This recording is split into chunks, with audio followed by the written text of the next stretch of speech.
Sneakers and Cleats, the podcast. Welcome back to the Sneakers and Cleats podcast. This is Monday, June 16th, episode 204. Quick happy Father's Day to everybody from this past weekend. Hope everyone enjoyed their days. Don Harris, Chuck Miketinac on tap. Guys, happy Father's Day to you. Inside the fridge. The Alamo. People might be saying it's June 16th and I'm dressed like it's November 16th. See, I dress like it is outside, not how it is in here. Woo-hoo, it's anyway, cold in here. Guys have a good Father's Day? Yeah. Do you see your fathers? We spent 12 hours together. We did. We celebrated Father's Day together. Did you guys see your dads earlier in the week at least? Yes. Okay, good. Yeah. Perfect. Bravo. And congrats to JJ Spahn, who finished off a incredible U.S. Open yesterday. A lot of people thought it was a little down because of the weather and because of Oakmont was just eating people up. I loved it. I love seeing the carnage. Yeah. I think everyone does. Like the U.S. Open is so much different than like the Masters and the British Open or the Open Championship and the PGA. This is like the toughest test in golf. We're going to see exactly who can mentally prepare themselves and get just put up with all the crap long enough to shoot one under par through 4 rounds. What I loved is the leaderboard was changing by the second. Yeah, when you have 5 people tied at 1 over with 3 holes to play, you can't ask for more than that. You could have asked for maybe Scheffler to be up there and for John Rahm to be up there. Huh? Yeah. He was there. He was right there. Also, John Rahm getting a T10 up there, so forks up birdie in the last 3 holes. Thanks for Johnny for that. Anyway, so congrats to JJ Spahn, and hope all the fathers out there had a great weekend. So we got a lot going on, which is weird for June, but make sure to subscribe to the YouTube channel, News 4, Fox SA, download, rate, review the podcast version wherever you get your podcast if you're so inclined. The Memphis Grizzlies star Desmond Bane traded to the Orlando Magic. My name is Bane. I was born in it. For 4 first-round picks, a pick swap, and 2 players. An absolute haul that the Memphis Grizzlies got for probably their second or third best player on that team, depending on how you rate Jaren Jackson and Ja Morant. But what does that mean for the Spurs this offseason? What does that mean for the prices for Giannis Antetokounmpo and Kevin Durant? Does that change anything there? And speaking of the Spurs, the latest on the draft speculation that we're hearing and seeing throughout the conversation, the carousel that is continuing to spin prior to the Spurs making their move on June 25th. Plus, Don interviewed Peter J. Holt. We heard a little bit of it on Thursday, but we're going to hear from him what his takeaways were from that conversation about the new downtown arena, potentially, Mitch Johnson, and Pop's effect on the Spurs, which is what he kind of talked about at the beginning. And a little bit of Cowboys talk today, time permitting. Dak saying some interesting things regarding his legacy that ESPN decided to lead with today instead of talking about the NBA Finals, which are on their air, which was something. Anyway. Moves the needle like the Cowboys. Not when you have the NBA Finals on your air and you're going to talk about the Cowboys. Moves the needle. Anyway, let's talk about the Spurs and the NBA first. How can Desmond Bane, that trade, affect San Antonio? So basically, 4 unprotected first-round picks, a pick swap, Kentavious Caldwell-Pope, and Cole Anthony. What were your guys' first initial thoughts upon seeing what the Memphis Grizzlies got for Desmond Bane? Well, my initial thought was Memphis stole this. I thought Orlando gave up way too much for Desmond Bane. In seeing some of the analysis with guys that are smarter than me when it comes to exactly what these picks could turn into, how good the quality of the picks are, it may not be as lopsided as at first thought. I think it could be potentially very good for both teams.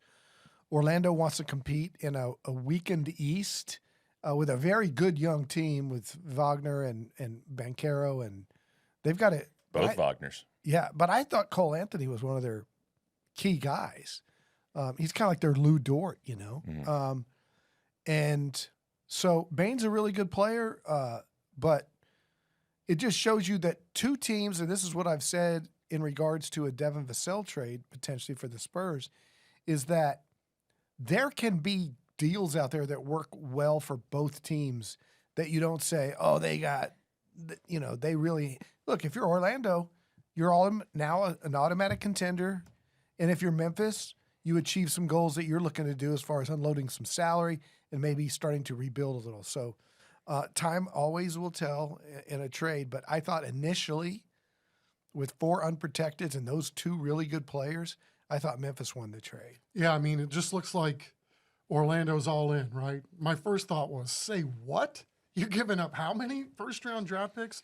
But yeah, I mean, if you think you're going to be one of those teams that's going to be drafting late in the first round anyway, and you feel like Bane is one of those guys that's underrated by league standards, and you think that this guy's ceiling still hasn't been yet reached, then it makes sense, but it sure seems like a very high price to pay. But, good on Orlando for making something happen. They probably feel like, in some ways, we've got a young team, we've got a young core, we need more inertia right now in terms of an established NBA guy, a guy that seems to play the right way. He can shoot. They need shooting. So good for them for being all in. I had a couple of thoughts. One, it seemed like an outrageous price to pay. But then you look at the previous trades over the last 5 years or so in the NBA, and it seems to be the going rate. I mean, I wrote a few of them down. Gobert was traded for 4 firsts, a pick swap, and 5 different players. Patrick Beverley, Malik Beasley, Walker Kessler, just to name a few. Mikal Bridges was traded for 5 first-round picks, a first-round pick swap, a second-round pick, and Bojan Bogdanovic. KD in 2023 was traded for Mikal Bridges, Cam Johnson, and 4 first-round picks and a pick swap.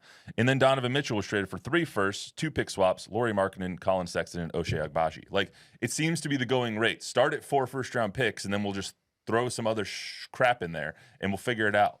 Like, I don't understand why that's the going rate now, but it is. So when you think about it in that lens, it makes me think that Orlando is very similar to San Antonio in the fact that they've drafted high for a long time, and they have their centerpieces now. They have a Paolo Banchero, who seems to be a budding superstar. They have Jalen Suggs, who seems to be their point guard of the future. They have Franz and Mo Wagner, who are, 1A and 1B when it comes to helping that team win. They dealt with so many injuries this year that them making the playoffs and getting to where they did was an achievement in and of itself, even though they ran into the Boston Celtics. So, and I think that they're very similar to the Spurs in that they made the move that Spurs fans want San Antonio to move or to make, because they went for it. They're using the draft capital that they have, and they're going out to get somebody that they think can really help their team. And I see that, and I think what I would say is Orlando and Houston are a year or two in their plan ahead of where the Spurs are. So, yes, it's time, but they had to get Banchero first. They had to get Suggs second. They had to get these picks, these lottery picks, to get them on firm footing with good young superstar players that are on rookie contracts. And now they've proven during the regular season and even making the playoffs that they're ready to take the next steps. The Spurs, to Brian, I don't know, that have proved, although I think the addition of Fox shows they're ready to take the next step. I don't know if it's the same when you can get a 26-year-old in Bane compared to a 36-year-old in KD. I don't think the Spurs are opposed to getting Kevin Durant, but they're only going to do it if it falls in their lap like Fox did. They're only going to do it if it makes absolute perfect sense. You could also look at these 2 trades, the two trades I refer to as De'Aaron Fox and Desmond Bane, as similar in terms of taking a leap forward, because Fox is a better player, and the Spurs gave up way less.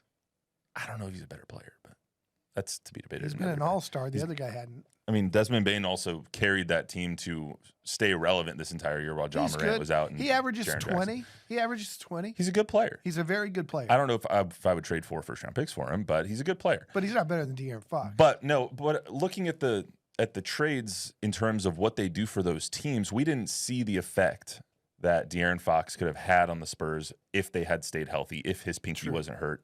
We didn't see what the effect that was, but I think you can view them in kind of a similar lens of, okay, we have our generational talents here, for lack of a better term. We have Wemby, we have Steph Castle, we have our 2 centerpieces.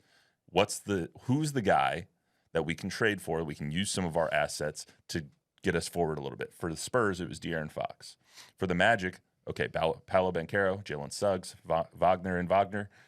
Who's that guy that can take us to the next level? And that's the Desmond Bane effect. I think where frustration is for the Spurs is you see that you have 17 second-round picks and you have 12 firsts, including the pick swaps over the next, 7 or 8 years, and none of those are being used again. They're not taking those assets and using them to trade again for another Desmond Bane-ish type person. So, and I think that's where the frustration is everyone sees the potential for the Spurs, but they want you to get there faster. Yeah, and look, I get it. But you don't want to mortgage the future for the present. And you don't want to pay a 38 and 39-year-old Kevin Durant $60 million. If you got Harper coming in, you don't know. Like Harper, Fox, Castle, Wemby could be enough to take a significant leap forward where you don't have to spend all that capital just yet until you're ready to pounce maybe at the All-Star break or when something really comes your way. Like I said, if Durant leveraged it and said, I'm only going to San Antonio like Fox was doing and had, Rich Paul doing what he did. And it's like, then, okay, yeah, we're not opposed to Kevin Durant. Like we would take him, but we're not going to give up what apparently the Suns are asking for in either number 2 or Castle as being a part of the deal. Like if it was 14 and Vassell and Barnes and maybe even Sohan, okay, yeah. And would Kevin Durant settle for $30 million in year 2 and on an extension so that doesn't kill us? I don't know. Chris Paul came here for $11 million. So if that was to work, great. But they're not going to force it.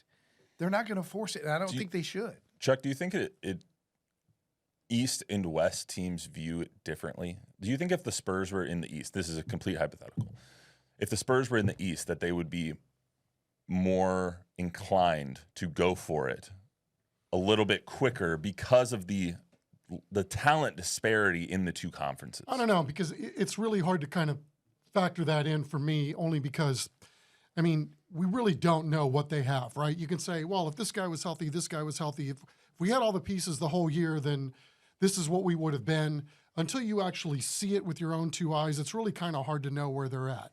However, getting back to the Kevin Durant point, there's no way I would give up 4 first-round picks for Kevin Durant. I don't think any of us sitting here would, no. Right?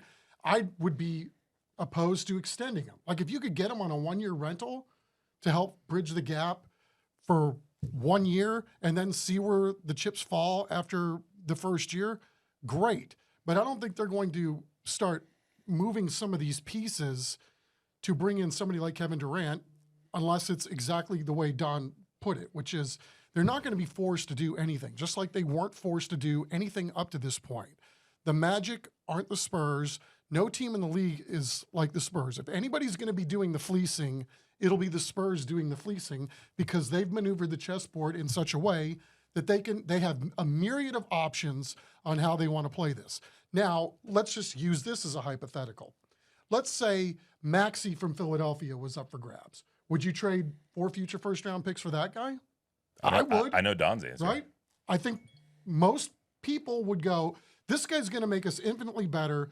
This guy is an elite level talent, and now, what's going on in Memphis? They got a couple of nice pieces there too. If it looks like Memphis is literally blowing this up, wouldn't you like to have Ja Morant on your team?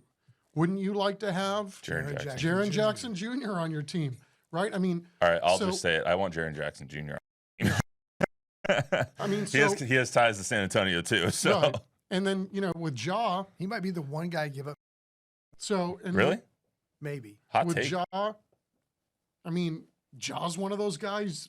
I know I would. I'd pay money to watch that guy go play ball because he's damn good and he's fun to watch. And I don't know how it would fit. Again, we're just spitballing here, but where guys are in their career, a Durant and a Giannis are here. We have to assume that they've reached their ceiling at this point. Bane, you're not sure. So you're having to pay for what you think Bane could be in your operation. You know what you're going to get in Durant. You know what you're going to get in Giannis.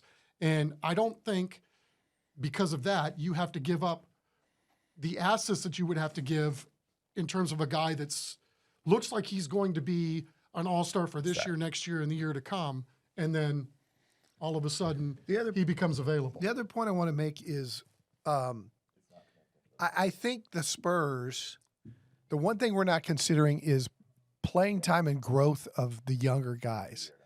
Castle, Harper if they get him, Fox, Wemby. That core needs to play. And the Spurs view any sort of move through that lens of how does this affect Steph Castle's growth if they draft Harper's growth. They want to grow this. Like, they want to win 5 championships over the next 10 years. They don't want to win just 1 championship over the next 2 years. So they want, if Wemby doesn't even win he's 21. If he doesn't start to be in the championship hunt until 25 or 26, but yet it goes till he's 32, that's what they want. They want to be competitive like Duncan was from 99 through 2007 every single year. And you don't do that with Chris Pauls and Harrison Barnes and Kevin Durant unless they're just filling a stopgap to help you grow, but they're going off your books when you have to pay Wemby, when you have to pay Castle, when you have to pay Harper, when you have to pay Fox. Kevin Durant would go off the books in that case. Right. Now that we brought up Jaren Jackson, if Memphis is blowing it up, and we don't know what Memphis is doing right now, maybe they were just offered something they couldn't refuse, and they see their future mainly around Ja Morant and Jaren Jackson Jr. We have no idea. But if they decide to blow it up, Ja Morant has been unhealthy for the last, he hasn't played in 75% of his games. Can we just eliminate Ja Morant? He does not fit the Spurs culture. No. I'm not. They wouldn't let him within 100 miles of the practice. No. I wasn't going to say Ja Morant. I was just saying that there's reason to believe that Memphis could blow it up. And get 100%. And get hauls for all of their players. What would you trade as the Spurs for Jaren Jackson Jr.? Because he's the guy that I would want off of that team. I think he's the guy that most people would want off of that team. And I think that would look something similar to what we saw a Rudy Gobert trade for: 5 firsts, 3 players, Devin Vassell, Harrison Barnes, KJ, Jeremy Sohan, 5 firsts and maybe. Or 4 firsts and number 2 this year. The big question is, would you give up 2 or Castle? Because that's what they're going to ask for first. Yes. You give up both? I'd give up one of the 2. You give up one of the 2 and then all the picks. Yep. I think I would consider that for sure. And that's saying a lot because I really don't want them to consider giving up number 2. I think Harper is a potential future 10-time All-Star. Dwayne Wade, Donovan Mitchell type player. So it would have to be, I wouldn't want to do it, but for Jaren Jackson Jr. to go next to Wemby, that's just as big a need is for Wemby to have a big, and he can shoot it from deep too. So he feels a lot. I would consider. And he's a Defensive Player of the Year candidate every year. Oh, yeah. Chuck? If the Spurs view Harper as a 10-time All-Star, there's no way they trade that pick. Okay, if I was to say, who would you rather? Under any condition. What if I was to say, who would you rather trade? Stephon Castle or Dylan Harper? Neither. Yeah, I mean, at I this like them point, both so much. I would say the draft pick.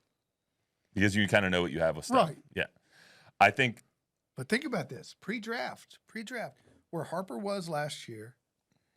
Castle was last year, and where Harper is this year. And this being a better draft, and scouts being scouts for all drafts, I think you can. Now it doesn't mean that it's going to work out or he'll develop as quickly as Castle did. But the week before the draft, in a vacuum, scouts will tell you Harper's the better player. Now Castle proved it and grew. Does Harper do that? But if they were in the same draft, Harper would still go number 2. And Castle would still go number 4. Okay, so let me paint you a draft scenario here, or trade scenario here. Number 2, Dylan Harper, or Steph Castle. You can take your pick, interchangeable. 4, Jaren Jackson, but you have to give up 2, 14, 3 other number 1s, Devin Vassell and KJ. For Jaren Jackson. 2, 14. 2, 14, 3 other number 1s, throw in a couple of second-round picks, and Devin Vassell and KJ. I know it's the going rate, and I know that's That's fair, the best offer they will ever get. Yeah, but I would probably not do it. Yeah, I'm not dealing multiple number ones in this scenario. That's nuts. All right, talking about Kevin Durant here. So more talking about Kevin Durant. I know we mentioned him already, but there was some. It's a day in Y, so we have to talk about Kevin Durant here. He says he prefers Miami, Houston, or San Antonio. Shocker, all states without income tax. Also, I don't know what Miami would do with him, with a 37-year-old Kevin Durant. You just got rid of Jimmy Butler, and your best player is Tyler Hero, so I really don't know what Miami would do right now. But as we sit here right now, do you think that the Spurs are still in on this Kevin Durant sweepstakes? I don't. I'll be shocked if there's not going to be somebody that outbids them or does something. I mean, if you can get a Kevin Durant on a 1-year flyer and he plugs a hole for a year, it'd be great to have him here. But to give up future assets for will be a 37-year-older in the fall, even as good as he is, and we talked about it the other day, right? I mean, who doesn't want a guy that's still shooting over 50% from the field from his position, making 43% of his threes? Sign me up for that 9 times out of 10. However, not what it would probably cost to get him. I have a problem with people saying he's too old. He's 37. He's going to be 37 in September. By the time the season kicks off, even if you sign him for another 2 years, you have him through his 39 season. If he's making $55-60 million a year, it is what it is at that point. LeBron James is like 80 years old. Like, he's still playing at a high level. Kevin Durant's game translates to an old man game. He still has the wiggle in him. He still has a great stroke from three. He still makes free throws at a high percentage. He still makes field goals at a high percentage. He still plays defense at a decent LeBron percentage. He's 10 years younger than everybody. That's fair. He's his done frame, something. His frame is different too, which is He built carries for, more weight, which doesn't usually age better. But it's the hips and the shoulders. I When understand. you have what he's got, that's better than most. But Kevin Durant his game will age fine. It has aged fine. He scored 27 points a game last year. That's something that I would still trade for, even if it was a 1-year or a 3-year rental. But would you give up multiple first-round picks for I would give up Kevin at Durant? most 2 first-round picks for Kevin Durant. I wouldn't give up 2 for sure. All right, so You'd have to give. I'm conceding that. the trade talk that that I saw that was rejected by the Spurs, and nobody knows what was rejected by the Spurs, so it was probably made up. But I'll just throw it out there. Devin Vassell, Harrison Barnes, Jeremy, 14, and 2 future firsts. I know you wouldn't do it. I wouldn't do it just because of the draft picks. But you don't care about the players are fine. Those 3 players are fine. Yeah. Okay. I had read where Jeremy was a sticking point at some point, that the Spurs don't want to give up Jeremy. They didn't mind Vassell and Barnes, Branham, some other pieces like that, and the picks. Of course, Phoenix was asking for 2 or 14, which I don't think. I think the Spurs again were like. It's like going into Saks Fifth Avenue, and there's a Armani sport coat that you like. You don't love it, but you like it. And if it's an $800 sport coat, and it's down for $199. Okay, I'll take it. There's other coats that you'll go, I love that, and I'll pay more than that. Kevin Durant, if he's on sale for $199, the Spurs are going to go, yeah, that's a good deal. But if he's $800 or if he's discounted to $500, they're going to say, I'll just wait for something better, something I love. So they're looking at the price tag. Okay, and is that price tag too much? How? It depends. It depends. I don't know how the Spurs view what they want to achieve long term, and how. Again, Chris Paul came in and made a huge difference in the right way, but there was some concerns because of who Chris Paul had been. You talk to people in Phoenix, KD is not a Batman. He's a Robin. He's laid back. I love Kevin Durant, by the way. He's laid back. He's Mr. Cool. He can absolutely fill it up. But how does he affect what you're trying to build with Wemby being the leader, Fox, Castle, and Harper? If he disrupts that chemistry in any way, for the next 10 years, it's not fantasy basketball. It's not 27 points a game. It is, but there's so much more to it that those guys consider, including how he affects the minutes at whoever's going to play that 3-4 spot and what they want to achieve with Wemby being the focus. Does he get too many shots for Wemby's development? I don't know. Those are the things that they consider from an X&O standpoint more than we do when we look about, okay, we'll give 4 first-round picks for this guy because of what he scores. It's not fantasy basketball. It's reality, it's personalities, and it's chemistry, and it's fit. Let me ask you this, and I just thought of this now, because I don't think I've really considered De'Aaron Fox not part of the future. Do you think that the Spurs would be more inclined to trade Fox than they would be Castle or number 2? I'm just thinking about it, like, why wouldn't they? Because De'Aaron Fox is the one that's going to make, 50 some odd million or 40 some odd million dollars this August. I don't know. That's too much of a. I don't think they're going to do it. Just for the record, I don't think they're going to trade De'Aaron Fox. Again, there's no reason to believe that they would trade Fox. If somebody were to tell you that you could get star player over here, but it's going to cost you this, and maybe not this guy or that guy, you never know what's like. Yeah. I think everything's on the table right now this time of year. I mean, the report that was out saying that Giannis is off the table. I mean, that's silly and illogical. Yeah. To think that everything is off the table concerning Giannis at this point in the year. It wouldn't be in anybody's best interest, the Bucks especially, for them to shut everything down at this point when you've made an early exit from the postseason and you have an aging basketball team. The thing that people aren't talking about enough, in my mind, is what's wrong with keeping it?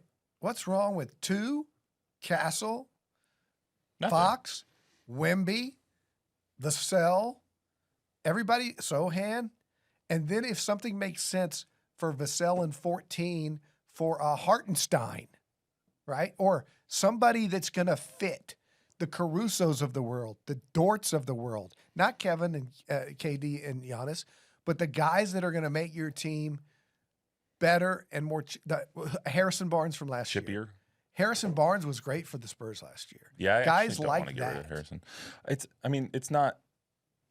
I don't think it's that people don't want that as the team. I think it's just so much more fun to talk about it. It is. No, it is. That's the time of year, right? We talk about it And a they lot. love talking about it. Yeah. My social media, there's nothing more engaging. Yeah.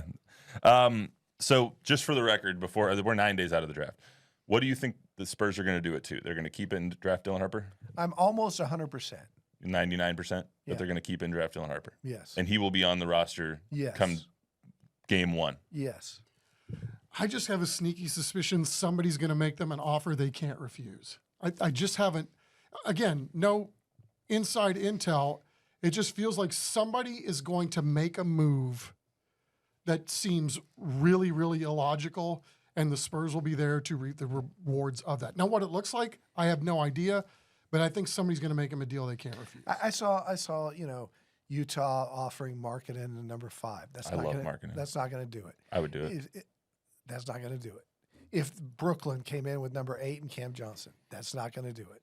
If Philadelphia came in with something, Philadelphia offered Maxey and something, But that would raise their eyebrows. Philly's never going to trade up to Of 2. course. No. I What would if do. they offered you 5 number 1 picks for a pick swap or something stupid? Yeah. I mean, that's the variable here that we don't know. Maybe somebody like a Philadelphia thinks that Harper is going to be the 10-time All-Star, and they're willing to go all in, just like Memphis just did, right? Where you're going to get all this haul back because, I'm not screwing up the teams here, but you know what I'm saying. I mean, if you're Orlando, you really feel like this is your guy, chips to the table. I mean, maybe there's a Philly out there that does something like that. We don't know. I think the Spurs see Harper as their guy, and they're not going to move off it. I love the. Sorry. Imagine if Michael Jordan at 3 to the Bulls. If You somebody, keep using the scenario. It's not the same thing. I know, but imagine if somebody wanted to trade up. You're calling Dylan Harper Michael No, I'm Jordan not. here. We don't know. The only two similar things about Michael Jordan and Dylan Harper is that Ron Harper is somehow Mike. connected to both. Yeah. Okay. We don't know. I think that the Spurs draft Dylan Harper and somehow trade up from 14 to grab Con Knipple or Mikhail Malawach. Cayman Malawach. That's good. sorry. I like That's that. what I think will happen. I don't. obviously. Knipple's That's just- starting it's to just get a guess. lot of positive I love ink. Knipple. I love him so much. He's about an inch or two taller than me. Can shoot the freaking lights out, and is just a hell of And a player. apparently Love ran a him. hell of a shuttle time compared to some of these other guys Absolutely. too. So maybe a little more twitchy than people were giving him credit for. He's tough. You know, you guys interviewed him in the locker room at Final Four. Yeah. And I loved his seriousness. Mhm. He was a mature kid.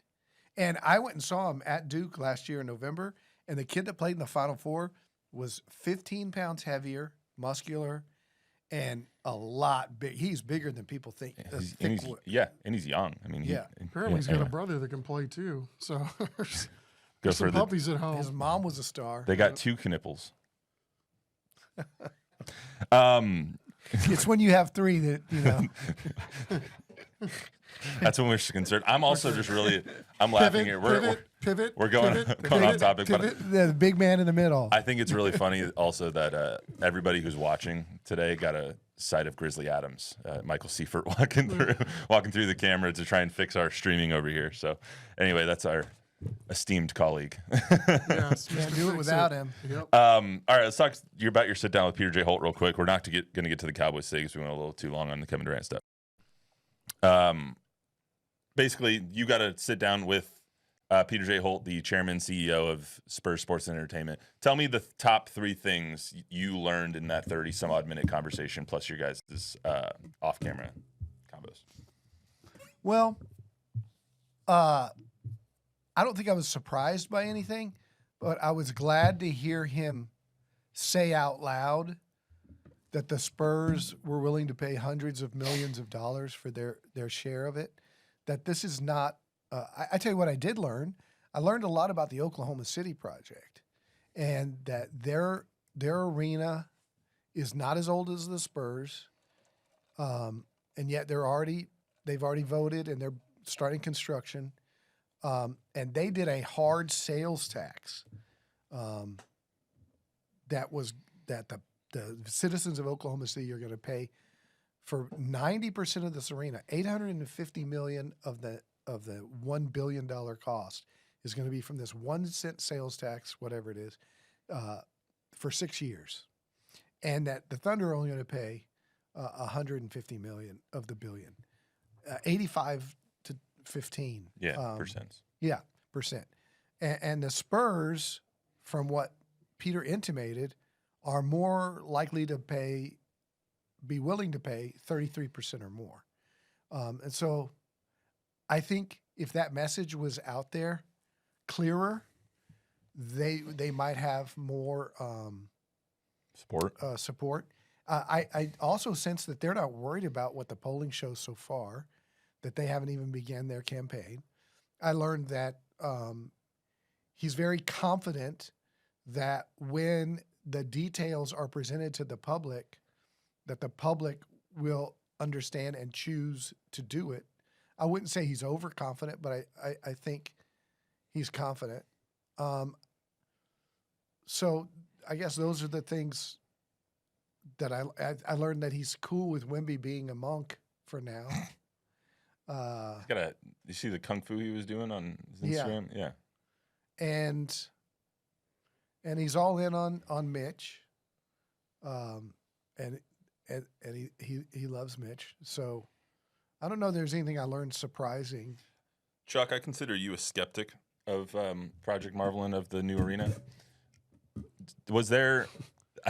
I think like a lot of people, I don't know that skeptic is the right term. I think, well, maybe it is in some regards, in that waiting to hear more information, because the stuff that I hear behind the scenes, I'm wondering why this hasn't reached the public scope yet. What did you? So the Spurs obviously started their media blitz a little bit. They had to sit down here with Don. They did one with KSAT. They did one with Ken's. Peter Holt talked after the commissioner's court meeting. So, and these are the first times he has actually done so in this entire lead up to Project Marvel in the arena talk. So, is there anything what have you wanted to hear that you have not heard? All the terms. I want to know what exactly we're going to be seeing in the fall, and why the rush? Why are we doing it so quickly? There are questions I think a lot of people have. I mean, we're talking about having to go to vote for something that's going to look like a tax in the fall or multiple taxes, and we still don't know all the details yet. Yeah, that's what he said. Then I asked him about that, and he said it should be coming in the next 30 to 45 days. They're waiting on the city for some of that information. And I'll quote him. He said, when the voters go to the polls, they will have had multiple town halls, multiple forums, multiple meetings where they will see clearly on the ballot exactly what is what pays for what, how much is each, and who pays for each. And then it'll be for them to decide. Do you think that after that conversation, after a little bit of the clarity that Peter J. Holt has brought over the past week and a half on our air and over the other competitors, do you think that there's more clarity and belief that this isn't all just, lip service from? Not yet. Okay. No. But I think they have the potential. It has the potential to. I was in listening to him, I was thinking in my head, if more people heard this, and I take him at his word for being authentic, and it's true, then I think the transparency that I felt was new and refreshing. And I asked him straight up, dude, from the very beginning, this thing's named Project Marvel because it was clandestine in City Hall meetings and behind closed doors with the city manager, and only the city manager and the mayor knew about it when they first started talking about that. And I asked him, did the air of secrecy surrounding all of this, do you think hurt the campaign? Because people are saying they're telling us they're doing something we don't know about. They're keeping something from us. Mm-hmm. And he said, I don't know if that's affected it, but I do know this. By the time you go to cast your ballot, you'll know every detail. So, I mean, that's just... We'll take him at his word. Guys, anything else? I think the people are going to have. It's going to be up to the people. So it'll be whether you're for it or whether you're against it. It's going to come down to a vote. Although me and Chuck both have wondered if they're already tearing down the Institute of Texan Cultures. Has it already been decided? They just needed a new parking lot regardless. Maybe we're all going to learn something that we should have known already. All right, well, that's all we got for you today on the Sneakers and Cleats podcast. Now, rate, review, subscribe, to a 5-star rating, tell a friend, tell an enemy. We will be back on Thursday. By then, I'm sure there will be 10 more KD rumors we can talk about, so we'll see you then. Yeah.